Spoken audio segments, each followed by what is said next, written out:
নমস্কাৰ সকলোকে স্বাগতম জনাইছোঁ নতুন ভিডিঅ' এটা মাজলৈ। সো এছএছবি ফালৰ পৰা যিকেইটা পোষ্ট মুকলি কৰিছে তাৰ বাবে সম্পূৰ্ণ ডিটেইলছ আজি আপোনালোকৰ সময়ত খুবেই কম সময়ত আলোচনা কৰিম। সো চাওক, প্ৰথমতে কনষ্টেবল ভেটেনাৰী, ইয়াৰ বাবে ইয়াতে টোটেল 34টা পোষ্ট আছে। কনষ্টেবল ড্ৰাইভাৰ, এইটো অনলি মেল কেণ্ডিডেটৰ বাবে হয়। ইয়াতে 553টা আছে। কনষ্টেবল গাৰ্ডেনৰ বাবে আছে 41টা। তাৰপিছত ৱাটাৰ কেৰিয়াৰৰ বাবে আছে, কবলাৰৰ বাবে আছে, tailor, washerman, barber, waiter, carpenter, nursing, এইবিলাকৰ বাবে আছে। টোটেল আপোনালোকে চাব পাৰে 827টা পোষ্ট ইয়াতে মুকলি কৰিছে আৰু কেটেগৰী ৱাইজ ৰিজাৰ্ভেশ্যন কৰি ৰখা হৈছে। আনৰিজাৰ্ভ হৈ আছে টোটেল 383টা পোষ্ট। ইয়াতে পে স্কেলটো আপোনালোকে চাব পাৰে, পোষ্ট যিকেইটা দিয়া আছে এইকেইটাৰ বাবে। চ' ইয়াতে এজ লিমিটসমূহ ৰখা হৈছে 18ৰ পৰা 27 বছৰ কিছুমানত, আৰু কিছুমানে 18ৰ পৰা 23 বছৰ ভেটেনাৰীৰ বাবে, আৰু ড্ৰাইভাৰৰ বাবে আছে ইয়াতে টোটেল ইয়াতে 18ৰ পৰা 27 বছৰলৈকে ৰখা হৈছে। চ' ভেটেনাৰী যিটো আছে ইয়াৰ বাবে যদি এপ্লাই কৰিব বিচাৰে 10 পাছ কৰা হ'ব লাগিব, আৰু ইয়াতে আপোনালোকৰ ছায়েন্স ছাবজেক্টটো থাকিব লাগিব বাকী ছাবজেক্টৰ সৈতে, আৰু লগতে 1 বছৰৰ এক্সপিৰিয়েঞ্চটো থাকিব লাগিব in treatment of different species of animals in recognised veterinary হস্পিটেলৰ যিটো 1 বছৰ মানে এক্সপিৰিয়েঞ্চটো বিচৰা হৈছে। ইয়াতে ড্ৰাইভাৰৰ বাবে 10 পাছ কৰাটো হ'ব লাগিব, আৰু ইয়াতে হেভি ড্ৰাইভিং লাইচেঞ্চ থাকিব লাগিব। অৰ্থাৎ আপোনালোকৰ যিটো LMV অৰ্থাৎ লাইট মটৰ ভেহিকেল সেইটো নহয়, মানে হেভি ভেহিকেল চলোৱাৰ মানে লাইচেঞ্চটো থাকিব লাগিব। Constable, gardener, water carrier, cobbler, tailor, washerman, barber, waiter এইকেইটাৰ বাবে 18ৰ পৰা 23 বছৰলৈকে ৰখা হৈছে। মেট্ৰিক পাছ কৰা হ'ব লাগিব, আৰু লগতে 2 বছৰৰ ৱৰ্ক এক্সপিৰিয়েঞ্চ থাকিব লাগিব। Must qualify trade test. Multi skilled candidate will be given preference, মানে ট্ৰেড টেষ্ট এটা লোৱা হ'ব কেণ্ডিডেটৰ, ট্ৰেড টেষ্টটো ইয়াতে কোৱালিফাই কৰিব লাগিব। নেক্সট যিটো আছে কনষ্টেবলৰ, কাৰ্পেণ্টাৰৰ পোষ্ট 18ৰ পৰা 25 বছৰ ৰখা হৈছে। মেট্ৰিক পাছ কৰা হ'ব লাগিব, লগতে 2 বছৰৰ এক্সপিৰিয়েঞ্চ থাকিব লাগিব যিটো কাৰ্পেণ্টাৰৰ ক্ষেত্ৰত।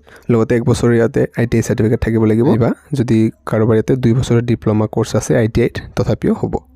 নেক্সট নাৰ্ছিং যিটো আছে ইয়াৰ ক্ষেত্ৰত 18ৰ পৰা 27 বছৰ বিচৰা হৈছে। 10th পাছ কৰা হ'ব লাগিব। ফাৰ্ষ্ট এইড চাৰ্টিফিকেট কোৰ্চ কৰা হ'ব লাগিব from saint John's ambulance organisation or red cross society of India. Working experience থাকিব লাগিব মিনিমাম 1 yearৰ।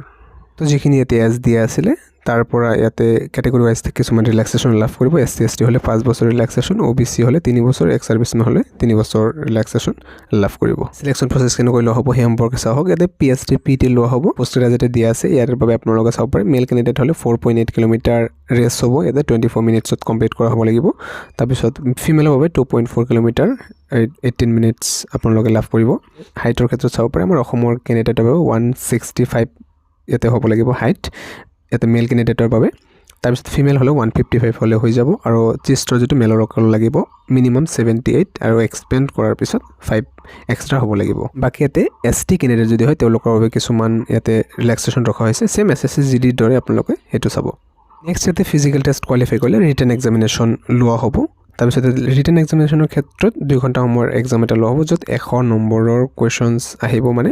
চ' ইয়াতে আপোনালোকে চাব পাৰে general knowledge, mathematics, reasoning, general English নাইবা হিন্দী এইকেইটাৰ পৰা আহিব, আৰু ইয়াৰ ভিতৰত 50% মাৰ্কছ আনৰিজাৰ্ভৰ বাবে কোৱালিফাইং মাৰ্কছ যিটো থাকিব, আৰু OBC এণ্ড এক্স চাৰ্ভিচমেনৰ বাবে 50%। তাৰপিছত SC ST কেণ্ডিডেট হ'লে 45% ইয়াতে কোৱালিফাইং মাৰ্কছটো ৰখা হৈছে। তাৰপিছত ইয়াতে যিকেইটা ভকেশ্যনেল মানে পোষ্টৰ বাবে এপ্লাই কৰিছে, তো সেইকেইটা পোষ্টৰ বাবে ইয়াতে পিছত ট্ৰেড টেষ্ট বা যিটো স্কিল টেষ্ট সেইটো লোৱা হ'ব, আৰু প্ৰতিটো যিটো স্কিল টেষ্ট লোৱা হ'ব তাতে 50 মাৰ্কছকৈ কেৰি কৰিব, আৰু 60% পাবই লাগিব মিনিমাম, আৰু যিটো কোৱালিফাই কৰিবলৈকে। ইয়াৰ পিছত আপোনালোকৰ ডকুমেণ্ট ভেৰিফিকেশ্যন হ'ব, আৰু ডকুমেণ্ট ভেৰিফিকেশ্যনৰ পিছত মেডিকেল টেষ্ট হ'ব, আৰু ইয়াৰ পিছত ফাইনেল মেৰিট লিষ্টটো প্ৰকাশ কৰিব, যিটো আপোনালোকৰ ৰিটেন এক্সামিনেশ্যনৰ ভিত্তিত ফাইনেল লিষ্টটো মুকলি কৰা হ'ব। ইয়াৰ বাবে অনলাইন এপ্লিকেশ্যন ইতিমধ্যে লৈ থকা হৈছে, আৰু লাষ্ট ডেটটো এপ্ৰিলৰ 20 তাৰিখ ৰখা হৈছে। গতিকে যিসকল কেণ্ডিডেট ইয়াৰ বাবে এলিজিবল আৰু যদি ইণ্টাৰেষ্টেড হয় নিশ্চয়কৈ আপোনালোকে এপ্লাইটো কৰিব, আৰু যদি কিবা ডাউট থাকে কমেণ্টত নিশ্চয়কৈ জনাব।